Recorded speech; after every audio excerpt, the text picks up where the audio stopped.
Les questions aléatoires.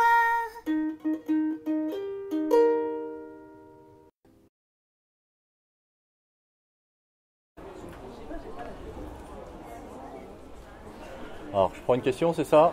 Hop! Sur quelle musique as-tu travaillé pendant la réalisation de ton dernier album de BD? Oh purée! Ah bah alors là, en réalité, le truc, c'est que autant j'écoutais pas mal de musique dans le temps, autant maintenant, justement, j'écoute plus des émissions historiques, d'infos, d'actu, et peu de musique, assez peu de musique, éventuellement, bon. Mais à la base, j'ai des goûts assez particuliers au niveau musique, hein, je travaille mes mauvais goûts en musique, à savoir, depuis que je suis petit, j'adore la musique industrielle, donc Einstein Neubauten, peut-être ça va dire pas grand-chose, peut-être à beaucoup de personnes, ou des groupes un petit peu là. Si, j'ai écouté un peu du Défini Jaune, justement, un groupe assez particulier pour la fin de mon album, voilà. Alors, si tu étais un animal, ce serait plutôt quoi? Tu peux l'imiter si tu veux. Alors, si je réponds à un morpion, qu'est-ce qui va se passer? Imiter un morpion, ça va être vilain quand même.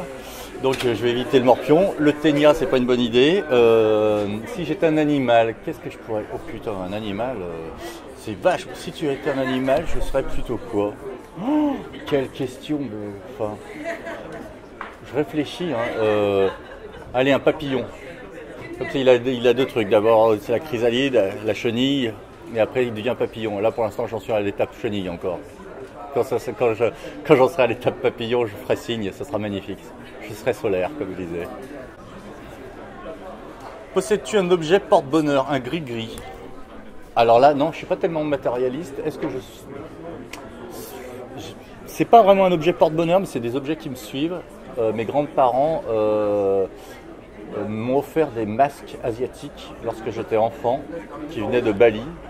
Et ces masques m'ont poursuivi depuis que j'ai des appartements. Quand j'étais dans ma chambre d'enfant, ils étaient au-dessus de mon lit. Et je pense qu'ils m'ont largement inspiré sur notamment le masque d'un des personnages principaux de ma série Noburo. Et inconsciemment, je suis sûr qu'il y a quelque chose qui est revenu dessus. Donc, c'est pas vraiment des porte-bonheur, mais quelque part, je les assimilerai à des porte-bonheur dans le sens où ils ont énormément influencé, je pense, ma trajectoire. Voilà.